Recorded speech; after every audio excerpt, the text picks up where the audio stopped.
Hello friends, जय हिंद आदाफियों। आज हमारा टेंस का दूसरा लेक्चर है। जैसा कि हमने फर्स्ट लेक्चर में आप लोगों को टेंस और टाइम के बारे में बताया था, तो आज हम उसी का पार्ट लेके आए हैं और आज के लेक्चर में हमारा टेंस होगा। तो सबसे पहले हम टेंस के बारे में जान लेते हैं कि टेंस का डिफिनीशन क्या होता है।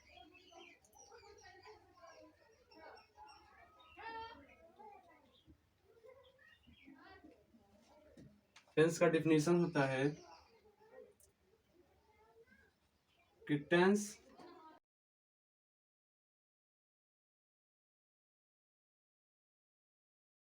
तो ये हमारा टेंस का डिफिनीशन हो गया कि tense change the form of the verb to express the time and action.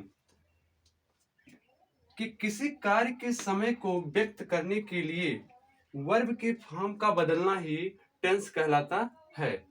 ये हमारा टेंस का डिफिनीशन हो गया। Tense are three types.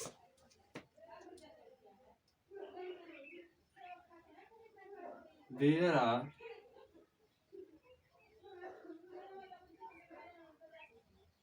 Three kind of tense.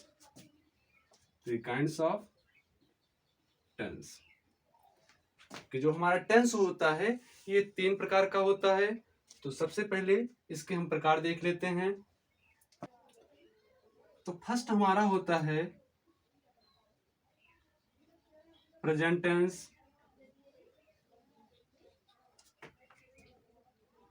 Second past tense और थर्ड हमारा होता है future tense. Future tense. Present tense क्या होता है कि an action which is done at the present time. कि कोई कार्य जो वर्तमान समय में कंप्लीट हो चुका होता है उसे हम प्रेजेंट टेंस कहते हैं।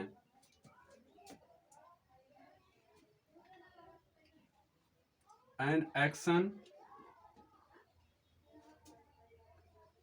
व्हिच इज डन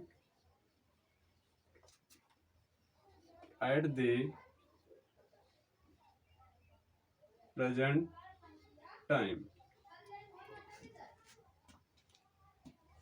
और पास्ट टेंस होता है कि an action which is done at the past time. कि कोई कार्य जो बीते हुए समय में कंप्लीट हो चुका होता है उसे हम पास्ट टेंस कहते हैं। और हमारा फ्यूचर टेंस होता है कि an action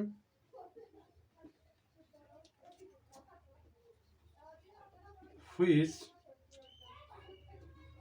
will be done in future time.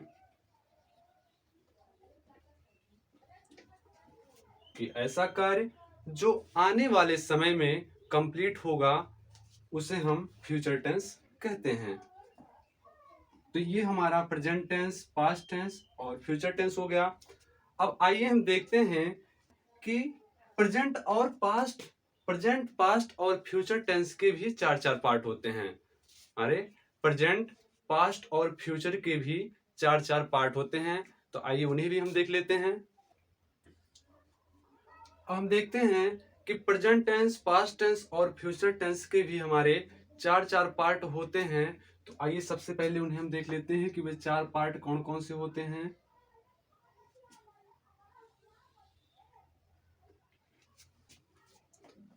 तो सबसे पहले हमारा होता है सिंपल टेंस और इसी को हम इंडेफिनिट टेंस कहते हैं।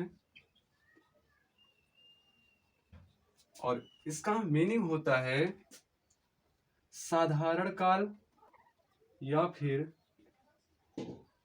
अनिश्चित काल। साधारण काल या अनिश्चित काल। और दूसरा हमारा होता है इम्परफेक्ट टेंस, या इसी को हम कॉन्टिन्यूअस टेंस के नाम से भी जानते हैं, या फिर इसी को प्रोग्रेसिव टेंस भी कहते हैं। और इसका जो हिंदी होता है अपूर्ण काल, या फिर इसे हम तात्कालिक काल भी कहते हैं। तात्कालिक काल भी कहते हैं। और थर्ड हमारा होता है परफेक्ट टेंस।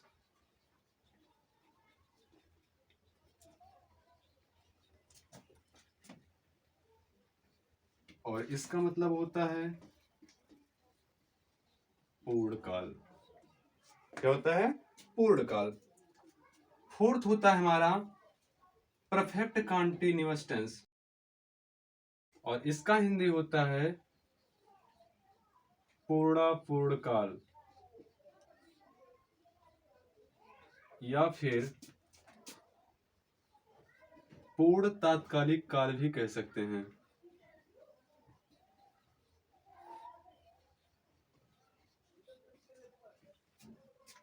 तो ये हमारा प्रेजेंट टेंस, पास्ट टेंस और फ्यूचर टेंस के चार पार्ट हो गए हैं। अब इसी को हम कह सकते हैं जैसे कि प्रेजेंट इंडेफिनिट टेंस, या फिर सिंपल प्रेजेंट टेंस, या फिर इसी को हम कह सकते हैं कि सिंपल पास्ट टेंस, और फ्यूचर इंडेफिनिट टेंस, या फिर सिंपल फ्यूचर टेंस। और फिर इसी तरीके से हम इसे भी कह सकते हैं कि present continuous tense, past continuous tense और फ्यूचर कॉन्टिन्यूअस टेंस। थर्ड हमारा होता है परफेक्ट टेंस, तो इसे भी इसी तरीके से हम कह सकते हैं कि present perfect tense, past perfect tense और फ्यूचर परफेक्ट टेंस। चौथा हमारा होता है कि present perfect continuous tense, past perfect continuous tense और फ्यूचर परफेक्ट कॉन्टिन्यूअस टेंस। तो इस तरीके से ये हमारे 4 पार्ट हो गए हैं। अब आइए हम सबसे पहले वर्ब के बारे में जान लेते हैं। फ्रेंड्स, सबसे पहले अब हम वर्ब के बारे में जान लेते हैं। वर्ब का जो शाब्दिक अर्थ होता है, शाब्दिक अर्थ जो होता है वो होता है क्रिया।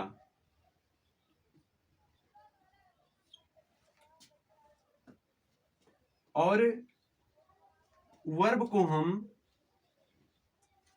एन एक्शन डिनोटिंग वर्ड भी कहते हैं। वर्ब को हम एन एक्शन डिनोटिंग वर्ड भी कहते हैं। तो हमारे किसी भी सेंटेंस के निर्माण में वर्ब का बहुत बड़ा योगदान होता है, जैसा कि आप लोग इसे जानते ही हैं। तो सबसे पहले हम ये देख लेते हैं कि वर्ब के कितने रूप होते हैं। तो वर्ब के मुख्यतः 4 रूप होते हैं। सबसे पहले वर्ब का फर्स्ट फॉर्म, वर्ब का सेकंड फॉर्म और वर्ब का थर्ड फॉर्म, वर्ब का आईएनजी फॉर्म। और फ्रेंड्स, हमारा एक होता है वर्ब का फिफ्थ फॉर्म। वर्ब का फिफ्थ फॉर्म, जैसा कि आपको ये बुकों में नहीं मिलेगा पढ़ने के लिए, लेकिन ये अपने अंडरस्टैंडिंग के लिए समझ लिया जाता है। अभी हम बताएंगे आप लोगों का कि वर्ब का जो फिफ्थ फॉर्म होता है वो क्या होता है।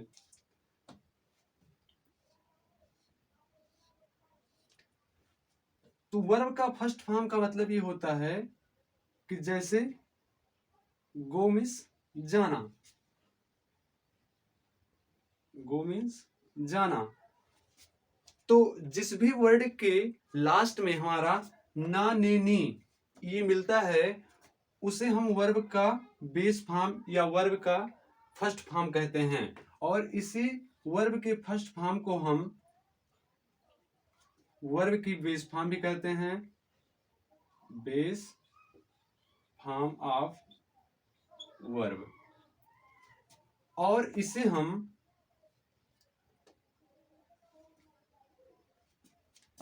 मेन वर्ब भी कहते हैं। ये हमारा मेन वर्ब भी होता है, मुख्य क्रिया।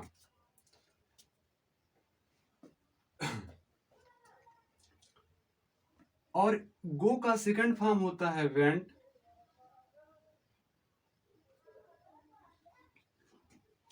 और थर्ड फॉर्म होता है गॉन, और आईएनजी फॉर्म होता है गोइंग। और इस गो का जो फिफ्थ फॉर्म होता है वो होता है गोज। क्या होता है? गोज। सबसे पहले अब हम यही समझ लेते हैं कि वर्ब का जो फिफ्थ फॉर्म होता है वो क्या होता है। तो वर्ब के बेस फॉर्म में यदि हम यस या ईएस जोड़ दें तो ये हमारा वर्ब का फिफ्थ फॉर्म कहलाता है। ये अपने अंडरस्टैंडिंग के लिए है। तो जैसे हम क्या करते हैं फ्रेंड्स कि जब हम किसी नाउन को सिंगुलर से प्लूरल बनाते हैं तो उसमें हम क्या करते हैं कि यस या ईएस या फिर अन्य लेटर जोड़ करके हम उसे सिंगुलर से प्लूरल बनाते हैं। लेकिन यहाँ पे उसका अपोजिट होता है। वर्ब में हम क्या करते हैं कि वर्ब का जो बेस फॉर्म होता है वो ऑलवेज प्लूरल नंबर होता है, ऑलवेज प्लूरल होता है। और इसको जब हम सिंगुलर बनाते हैं तो इसके लास्ट में यस या ईएस जोड़ देते हैं। और वर्ब के बेस फॉर्म में जब हम यस या ईएस जोड़ देते हैं तो वो हमारा सिंगुलर बन जाता है। क्या बन जाता है? सिंगुलर बन जाता है। और इसी को हम वर्ब का फिफ्थ फॉर्म कहते हैं। वर्ब के फर्स्ट फॉर्म को और फिफ्थ फॉर्म को, वर्ब के फर्स्ट फॉर्म और वर्ब के फिफ्थ फॉर्म को प्रेजेंट फॉर्म भी कहते हैं, प्रेजेंट फॉर्म। और वर्ब का जो सेकंड फॉर्म होता है इसे हम पास्ट फॉर्म कहते हैं। और वर्ब की जो थर्ड फॉर्म होती है उसे हम पास्ट पार्टिसिपल कहते हैं, पास्ट पार्टिसिपल फॉर्म कहते हैं।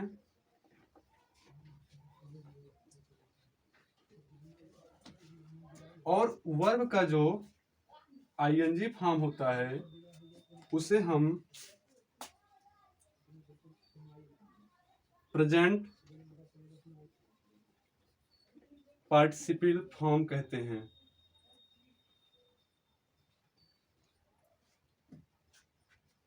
तो इस तरीके से हम वर्ब को अच्छे तरीके से समझ लेते हैं। अब हम लोग टेंस में सबसे पहले सिंपल प्रेजेंट टेंस पढ़ेंगे। तो आइए सबसे पहले हम स्टार्ट करते हैं कि सिंपल प्रेजेंट टेंस क्या होता है। तो जैसा कि आप लोगों को हमने पहले ही इसका हिंदी बताया कि सिंपल प्रेजेंट टेंस का जो हिंदी होता है ये होता है कि साधारण वर्तमान काल। क्या होता है? साधारण वर्तमान काल। तो सबसे पहले इसका हम डिफिनेशन जान लेते हैं कि इसका डिफिनेशन क्या होता है।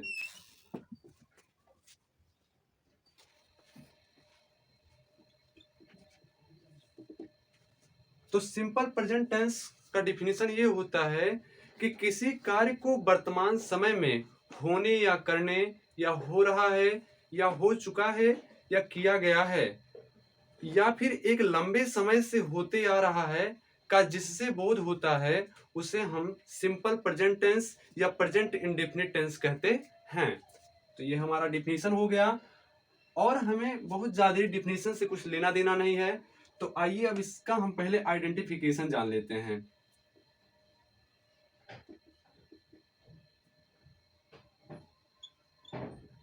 आइडेंटिफिकेशन, इसका आइडेंटिफिकेशन जो पहचान होता है वो इस तरीके से होता है कि इस टेंस के हिंदी वाक्य के क्रिया के अंत में ता है, ते है, ते हैं, ते हैं या ते हो या सिर्फ ओनली है आदि शब्द आते हैं।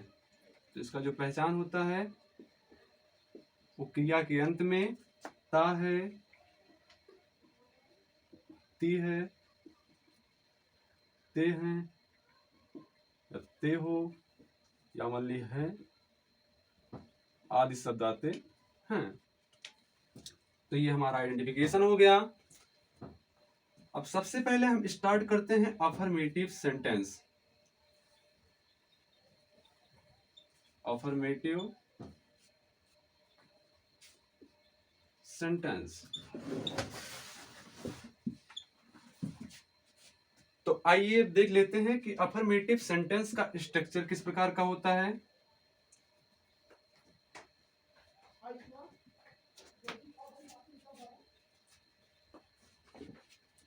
स्ट्रक्चर सब्जेक्ट प्लस वर्ब का फर्स्ट फॉर्म या फिर वर्ब का fifth form plus object plus other word.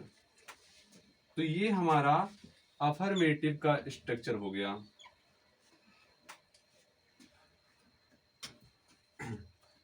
अब इसमें step number first, step number first हमारा है कि जब सब्जेक्ट सिंगुलर हो, सिंगुलर होने का मतलब है कि ही, सी, इट या फिर प्रॉपर नाउन हो।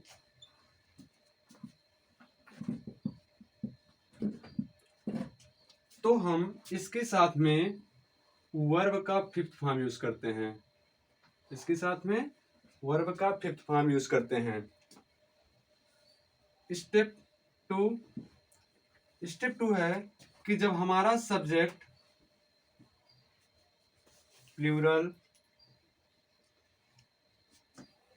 जैसे आई, वी, यू, दे, इटसेट्रा, जब हमारा सब्जेक्ट प्लूरल हो जैसे आई, वी, यू, दे, तो हम क्या करते हैं कि वर्ब का फर्स्ट फॉर्म यूज करते हैं। तो आइए हम कुछ एग्जांपल देख लेते हैं। He goes to market. तो यहाँ पे फ्रेंड्स देखिए, जो सब्जेक्ट है वो हमारा सिंगुलर है, इसलिए यहाँ पर जो वर्ब आया है वो वर्ब का फिफ्थ फॉर्म आया है। और दूसरा एग्जांपल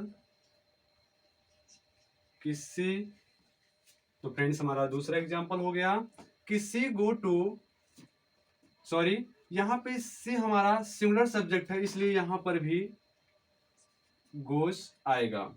तो she goes to play in the field in the evening, कि वह शाम को फील्ड में खेलने जाती है या मैदान में खेलने जाती है। आइए कुछ और एग्जांपल देख लेते हैं। जैसे हमारा नेक्स्ट एग्जांपल है कि दे सिंग अ सॉन्ग, कि वे लोग एक गीत गाते हैं। तो यहाँ पे जो हमारा सब्जेक्ट है वो प्लूरल का है, तो इसीलिए यहाँ पे जो वर्ब आया है वो वर्ब का फर्स्ट फॉर्म आया है। तो इस तरीके का हमारा एग्जांपल हो गया। अब आइए हम स्टार्ट करते हैं नेगेटिव सेंटेंस। तो फ्रेंड्स चलिए देखते हैं हम नेगेटिव सेंटेंस। तो सबसे पहले इसका हम स्ट्रक्चर देख लेते हैं।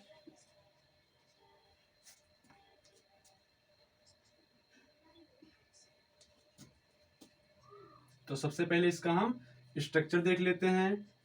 तो इसका स्ट्रक्चर होता है कि subject plus helping verb do या does plus not plus verb का फर्स्ट फॉर्म प्लस ऑब्जेक्ट और प्लस में अदर वर्ड। तो फ्रेंड्स ये हमारा नेगेटिव सेंटेंस का स्ट्रक्चर हो गया। अब इसके कुछ स्टेप हैं उसे हम जान लेते हैं।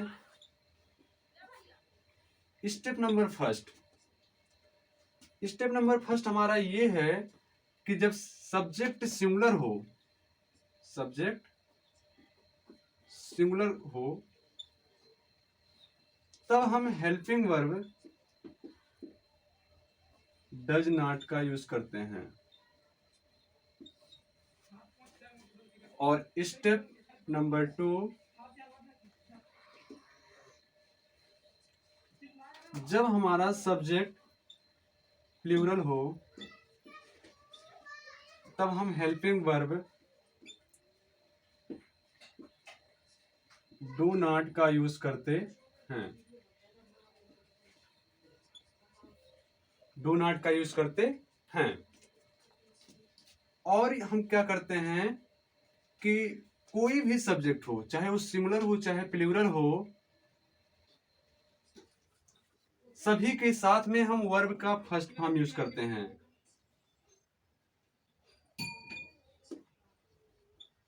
विद ऑल सब्जेक्ट हम क्या करते हैं कि वर्ब का फर्स्ट फॉर्म ही यूज करते हैं। तो आइए इसके भी कुछ एग्जांपल देख लेते हैं। जैसे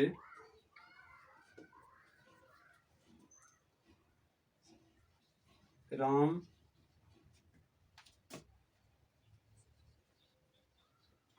does not go to market. तो हमारा एग्जांपल हो गया कि Ram does not go to market. अब यहाँ पे राम जो है हमारा ये सिंगुलर सब्जेक्ट है, इसलिए इसी के अकॉर्डिंग यहाँ पे जो हेल्पिंग वर्ब आया है वो डज आया है, और नेगेटिव सेंटेंस होने के कारण यहाँ पे नॉट तो आएगा ही। तो इस तरीके का हमारा ये सेंटेंस हो गया। दूसरा एग्जाम्पल है, तो नेक्स्ट एग्जाम्पल है कि all people do not go there, कि सभी लोग वहां नहीं जाते हैं। तो यहाँ पे जो ऑल पीपल है ये हमारा प्लूरल सब्जेक्ट है, इसलिए इसके अकॉर्डिंग यहाँ पे जो हेल्पिंग वर्ब आया है वो डू आया है। तो फ्रेंड्स अब आइए हम देखते हैं third, interrogative sentence. Interrogative sentence. तो फ्रेंड्स इंट्रोगेटिव सेंटेंस का जो स्ट्रक्चर हो है वो कई तरीके का होता है। जैसे सबसे पहले हम स्ट्रक्चर ही देख लेते हैं। जो फर्स्ट स्ट्रक्चर होता है वो हमारा हेल्पिंग वर्ब डू या डज से स्टार्ट होता है। डू या does plus subject plus verb का first form plus object plus other word. तो फ्रेंड्स जो हमारा फर्स्ट स्ट्रक्चर है वो इस तरीके से है कि सबसे पहले वो स्ट्रक्चर हमारा हेल्पिंग वर्ब से स्टार्ट होता है, जैसे डू या does plus subject plus verb का first form plus object plus other. तो दूसरा स्ट्रक्चर है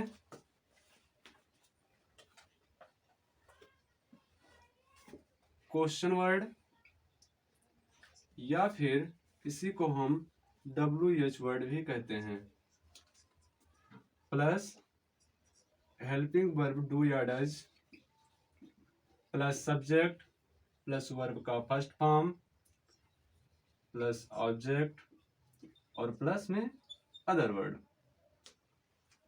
तो ये हमारा दूसरे टाइप का स्ट्रक्चर हो गया। थर्ड टाइप का जो स्ट्रक्चर होता है वो होता है कि हाउ मेनी, हाउ मच, या फिर व्हिच, और प्लस में हमारा नाउन भी आता है, प्लस हेल्पिंग वर्ब डू या डज का प्रयोग किया जाता है, प्लस सब्जेक्ट प्लस वर्ब का फर्स्ट फॉर्म प्लस ऑब्जेक्ट और अदर वर्ड। तो ये हमारा थर्ड टाइप का स्ट्रक्चर हो गया फ्रेंड्स। फोर्थ टाइप का देख लेते हैं स्ट्रक्चर। तो फोर्थ टाइप का स्ट्रक्चर हमारा इस तरीके से होता है कि सबसे पहले कोई प्रीपोजिशन आता है, प्रीपोजिशन आता है plus which plus noun plus do या does helping verb plus subject plus में वर्ब का फर्स्ट फॉर्म प्लस ऑब्जेक्ट और प्लस अदर वर्ड। तो ये हमारा फोर्थ टाइप का स्ट्रक्चर हो गया। और जो फिफ्थ टाइप का स्ट्रक्चर होता है वो हु से स्टार्ट होता है फ्रेंड्स। हु प्लस वर्ब का फर्स्ट फॉर्म या फिर वर्ब का fifth form plus object plus other word. तो इंट्रोगेटिव सेंटेंस के जो हमारे स्ट्रक्चर होते हैं वो 5 तरीके से होते हैं। सबसे पहला हमारा जो स्ट्रक्चर होता है वो डू या डज हेल्पिंग वर्ब से स्टार्ट होता है और प्लस सब्जेक्ट प्लस वर्ब का first form plus object plus other word. और सेकंड टाइप का जो स्ट्रक्चर होता है वो हमारा किसी क्वेश्चन वर्ड से स्टार्ट होता है या फिर इसी को हम WH वर्ड कहते हैं। WH वर्ड का मतलब होता है कि जैसे when, where, why, what। तो WH वर्ड का हमारा ये मतलब होता है कि when, where, why, what यही शब्द यहाँ पे आते हैं। और प्लस में हेल्पिंग वर्ब डू या डज का प्रयोग किया जाता है प्लस सब्जेक्ट प्लस वर्ब का base form plus object plus other word. और जो थर्ड टाइप का स्ट्रक्चर होता है वो हाउ मेनी या हाउ मच या व्हिच से स्टार्ट होता है। हाउ मेनी और हाउ मच का जो मतलब होता है उसका हिंदी जो शाब्दिक अर्थ होता है वो होता है कितना। क्या होता है? कितना। लेकिन हाउ मेनी का प्रयोग हम न्यूमरल के लिए करते हैं जिसे हम गिन सकते हैं अर्थात काउंटेबल नाउन के लिए।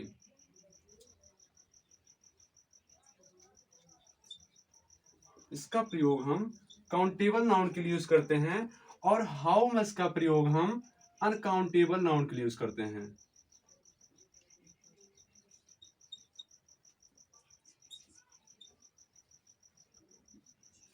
और व्हिच का जो शाब्दिक अर्थ होता है वो होता है कौन सा। व्हिच का जो शाब्दिक अर्थ होता है वो होता है कौन सा। तो जो हमारा थर्ड टाइप का स्ट्रक्चर होता है वो हाउ मेनी या फिर हाउ मच या व्हिच प्लस नाउन और प्लस डू या does plus subject plus verb का first form plus object plus other word का होता है। फ्रेंड्स जो फोर्थ टाइप का हमारा स्ट्रक्चर होता है वो प्रीपोजिशन से स्टार्ट होता है। प्रीपोजिशन कहें तो जैसे बाई, ऑन, इन, इटसेट्रा। तो ये हमारा प्रीपोजिशन होता है।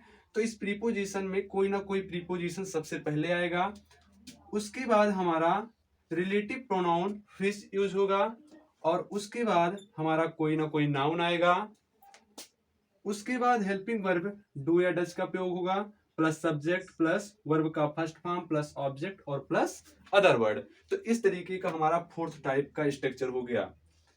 जो फिफ्थ टाइप का स्ट्रक्चर होता है वो इस तरीके से होता है कि जो हमारा हु वर्ड होता है ये सबसे पहले आता है और हु जो होता है ये हमारा रिलेटिव प्रोनाउन होता है और हु में हमारा सब्जेक्ट समाहित होता है, निहित होता है, इसलिए इसके बाद कोई सब्जेक्ट नहीं आता है। और हु का जो शाब्दिक अर्थ होता है वो होता है कौन।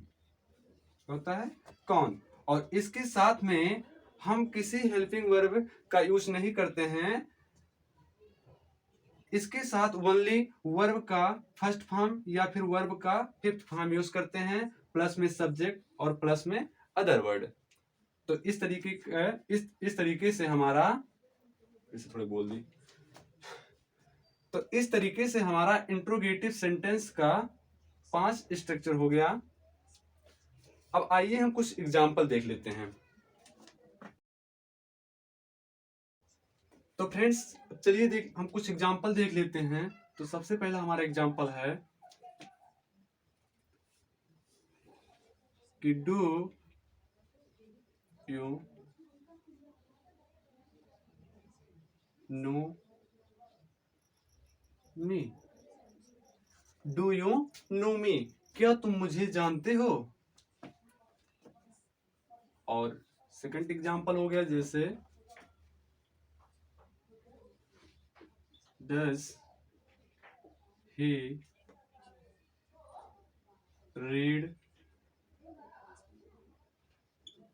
The books, read the book.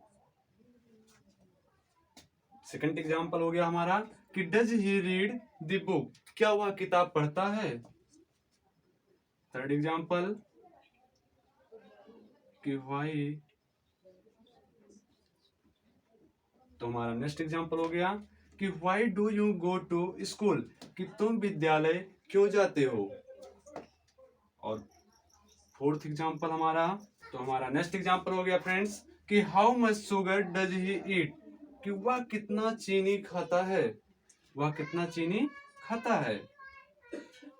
और नेक्स्ट एग्जांपल, तो नेक्स्ट एग्जांपल हो गया फ्रेंड्स कि how much milk does he drink, कि वह कितना दूध पीता है, वह कितना दूध पीता है। और नेक्स्ट एग्जांपल, तो फ्रेंड्स हमारा नेक्स्ट एग्जांपल हो गया कि how many pencils do they give. आइए और कुछ एग्जांपल देख लेते हैं जैसे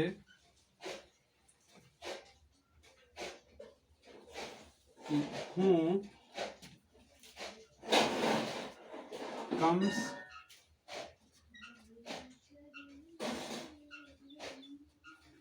here, who comes here, यहाँ कौन आता है। तो ये हमारा हु वाले स्ट्रक्चर का एग्जांपल हो गया। अब आइए हम देख लेते हैं कि इंट्रोगेटिव नेगेटिव सेंटेंस का स्ट्रक्चर क्या होता है। तो फ्रेंड्स चलिए हम लोग देख लेते हैं कि इंट्रोगेटिव नेगेटिव सेंटेंस का स्ट्रक्चर क्या होता है।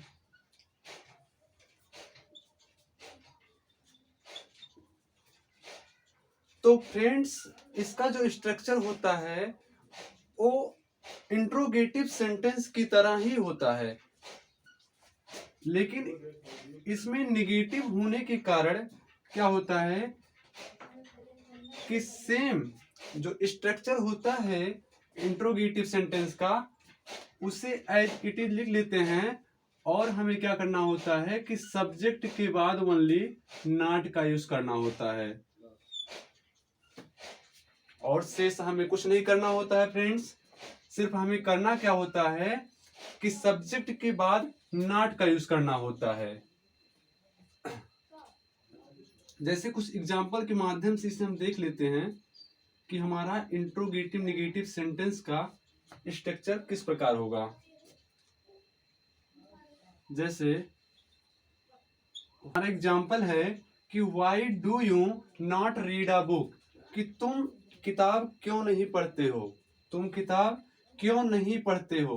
तो यहाँ पे फ्रेंड्स हम ये देख रहे हैं कि हमारा जो स्ट्रक्चर है वो सेम इंट्रोगेटिव सेंटेंस की ही भांति है, लेकिन यहाँ पे इंट्रोगेटिव नेगेटिव सेंटेंस हो जाने के कारण है क्या है कि सिर्फ हमारा सब्जेक्ट के बाद नॉट का यूज किया गया है, और फ्रेंड्स हमें इसमें कोई भी चेंजेस नहीं करना होता है। और भी एग्जांपल देख लेते हैं जैसे, तो फ्रेंड्स हमारा ये सेंटेंस है कि where does he not live here, कि वह यहाँ कहाँ रहता है, वह यहाँ कहाँ नहीं रहता है। तो फ्रेंड्स इसका हिंदी मीनिंग हो गया कि वह यहाँ कहाँ नहीं रहता है। तो फ्रेंड्स हमारा इस तरीके का दो एग्जांपल हो गया, और इसके बाद हम अब नेक्स्ट वीडियो में आप लोगों को बताएंगे कि जो सिंपल प्रेजेंट टेंस है उसका एडवांस स्ट्रक्चर क्या क्या है, और वो आप लोगों के लिए बहुत ही इम्पोर्टेंट होने वाला है। तो आप लोग जो हमारा नेक्स्ट वीडियो आने वाला है उसे ज़रूर देखेंगे, और अगर ये वीडियो आप लोगों को अच्छा लगा हो तो इसे प्लीज़ लाइक और सब्सक्राइब कर दें। और ये फ्रेंड्स हमारे चैनल को अभी तक आप लोगों ने सब्सक्राइब नहीं किया है तो सबसे पहले आप लोगों से रिक्वेस्ट है कि हमारे चैनल को सब्सक्राइब कर लें और बेल आइकन को भी प्रेस कर लें, जिससे हमारे आने वाली नई नई जो नोटिफिकेशंस हैं वो आप लोगों के पास तुरंत पहुंच सके। तो thanks for watching my video.